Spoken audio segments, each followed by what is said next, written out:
Okay, New York is facing an $8.2 billion deficit in the next fiscal year, and according to census data, there's well over $13,000 of state debt for every man, woman, and child in New York. Name 3 or 4 specific state programs that you would cut and how you would minimize the impact of those cuts on ordinary people. What we need to cut is tax cuts for the rich. And what we need to cut, and I'll give you 3 of those, and what we also need to cut is an unfunded mandate, the county portion of the Medicaid. First thing I would cut is the rebate of the stock transfer tax. That was $16 billion last year, and they gave it back to the dealers on Wall Street and then said we're in a fiscal crisis, $9 billion deficit when we should have had a $7 billion surplus, and we wouldn't have had to cut the transit and the schools and the public safety and all these cuts. These cuts are politics, not economics. Second thing I would do is put a banker's bonus tax out there, 50% on the $20 billion that the bankers paid themselves with bailout money we gave them from the federal government. And then I would go back to the 1972 progressive income tax structure that would give 95% of us a cut in income taxes and still raise $8 billion more. 16 plus 10 plus 8 is 34. Subtract the $9 billion deficit, that's the number I've heard, you got $25 billion. The woman asked about jobs.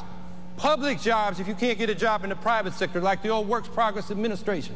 That was started here by Governor Rockefeller. We're calling for a Green New Deal that makes the new job investment in both providing direct public employment and investment in clean energy and mass transit. That's the direction we got to go. This is money-drenched politicians, not impersonal market forces that this is about, this fiscal crisis. These people want to cut to protect the tax cuts for the rich. No, no, no. Thank you, Mr. Hawkins. Well, in my first 90 seconds, I only got 3 of the 4 cuts. The other thing I would cut is that unfunded mandate, the county portion of Medicaid.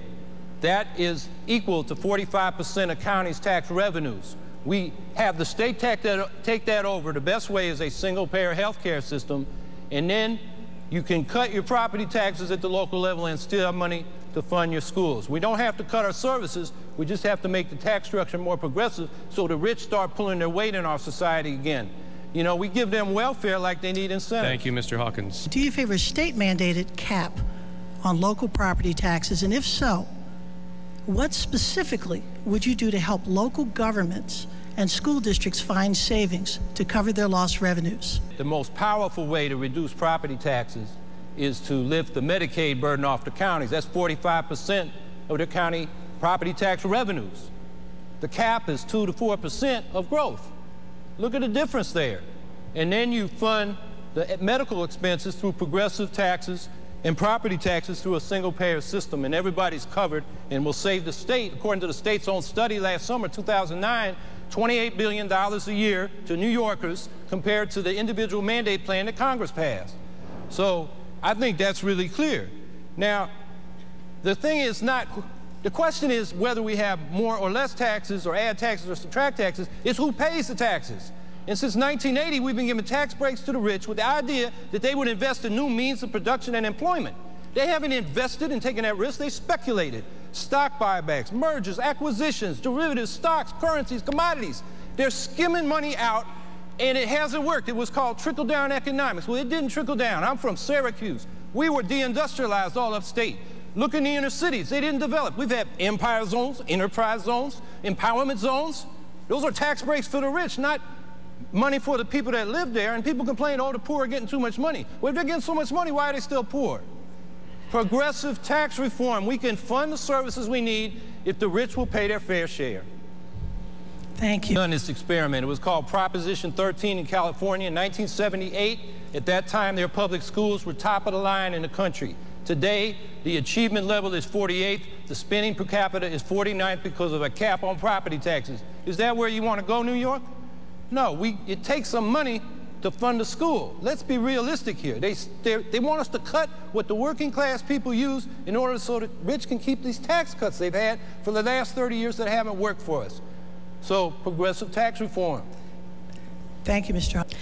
My question is, what would your administration do to make sure that the environment, that the economic success of New York is consistent and complementary to clean water, clean air, clean beaches, and open parks? The Green Party candidate, hydrofracking is short for hydraulic fracturing. Thank you.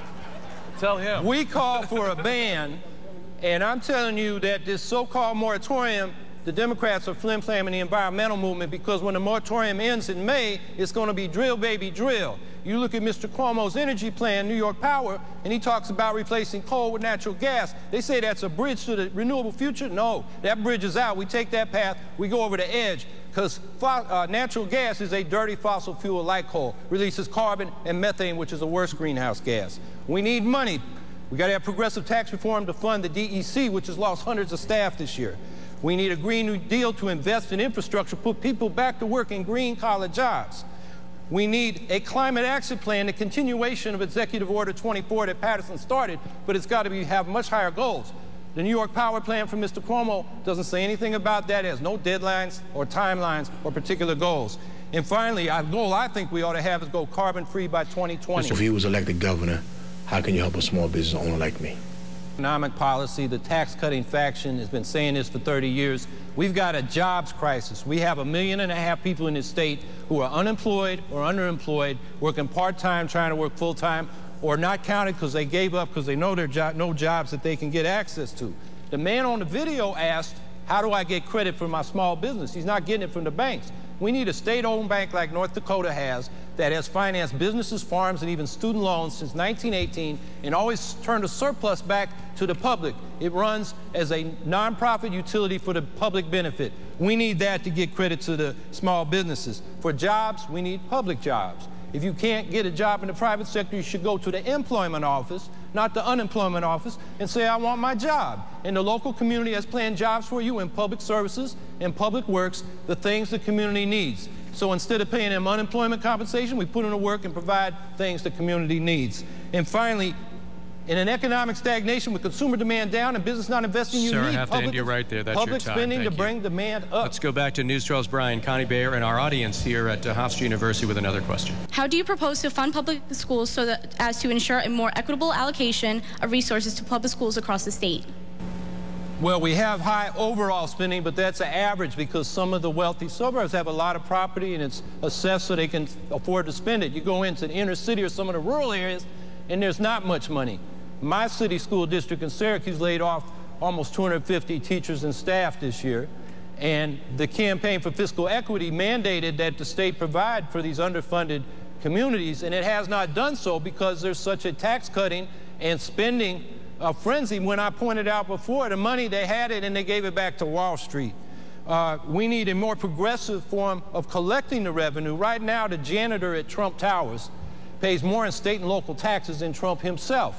If we reverse that graph, we'd have the money, and then if we had a fair formula like the Campaign for Fiscal Equity cases called for, then the schools that are underfunded would come up.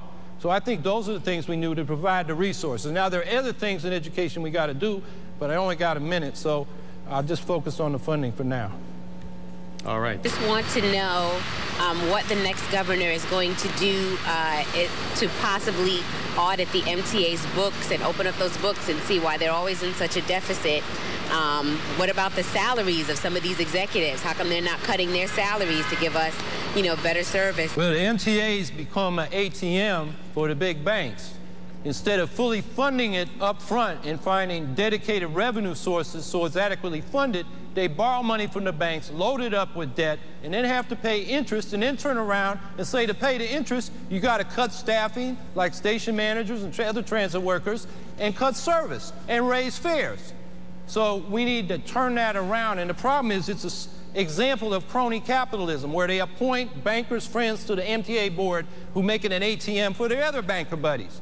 The board should be elected by the public to make it accountable, and by the transit workers. Ratio 2/3 public, 1/3 workers. And then we'll get the service we deserve because it'll be in our power to make it run right. And then we got to find dedicated funding sources like the congestion pricing proposal of Charles Commonoff and Ted Keel.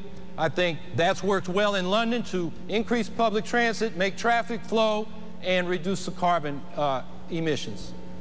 New York has been called the nation's most dysfunctional state government and also one of the most corrupt. What specifically would you do to restore public confidence and trust in state government? If we want to end the corruption, we got to end the legalized bribery called private campaign financing. public elections should be publicly financed because they're a public function. So we got to get the big money out. Now, because of Buckley v. Vallejo, it's got to be a voluntary system, but a lot of states have done it. We need to do it in New York. Now, we need to democratize the rules in the legislature. When we elect our representatives, it's one person, one vote. But our representatives in the legislature is not one member, one vote, because it all goes through the leaders. I think the rules ought to say equal resources for all of them in terms of staffing and funding. They ought to elect their committees, and the committees ought to elect their chairs. And any member ought to be able to call a hearing and make motions to move legislation forward instead of everything having to go through the leader. That's why the stock transfer tax can't move, because it's got to go through Silver, and he represents the financial district. So democratize the legislature. Open meeting laws should apply to the legislature. Strengthen disclosure and transparency laws, and then we need a system of proportional representation. Right now, we got a system of a two-party system of corporate rule. It's like old boss Tweed used to say, as long as I get to pick the candidates, you can vote for anybody you want. So you got the godfather of the Tea Party movement, David Koch, funding Tea Party Republicans all over the country and Wall Street Democrats like Mr. Cuomo, who got $50,000 from him. So the Tea Party, like all these insiders, they work on both sides of the aisle, and we need a multi-party democracy based on proportional representation. If you get 30% of the vote, you get 30% of the seats in the legislature. That will make this a real democracy. Thank you, Mr. Hawkins. I'll just add another reform we need is instant runoff voting for executive officers like governor, because a lot of us are forced or think we're forced into defensive voting for the lesser evil against what or who scares us most. If we had instant runoff voting, you rank your choices in order of preference. If nobody gets 50% in the first round, last place candidate eliminated, and their ballots are switched to their second place. That's a second round. You go through the rounds till somebody gets 50%. So Howie Hawkins, I vote for me one. I'd probably go Charles second. We agree on a lot of things. I like Warren, some of his stuff on Thank you, Mr. Hawkins. The topic of gay marriage, do you support it? Yes or no? Mr. Hawkins? The Green Party strongly supports gay marriage. In fact, we've married gays with our mayor and deputy mayor in New Paltz, New York in 2003 that started the whole ball rolling on that question. Time now for closing statements. I'm a Teamster. I unload trucks for a living. I've been an organizer all my life in movements for peace and justice and labor and the environment. I'm not a professional politician, but I think the Green Party asked me to run because I could articulate our platform, what we call a Green New Deal. We want full employment with government as the employer of last resort. Single-payer health care for everybody, the most cost-effective way to provide it. Fully funded public schools. Tuition-free at SUNY and CUNY schools. And a big public investment in renewable energy and mass transit, both to stimulate the economy and head off catastrophic climate change. We pay for it with the progressive tax reforms we've talked about. If the rich leave, other folks will come in here to get rich. Don't worry about that part. The real choice is the Green Prosperity Plan versus the Cuomo Austerity Plan in this election. So we're asking you, don't waste your vote on austerity. Vote positively in our future. Vote for the Green Party because you support the Green New Deal and you want to establish the Green Party as a third major party in New York State.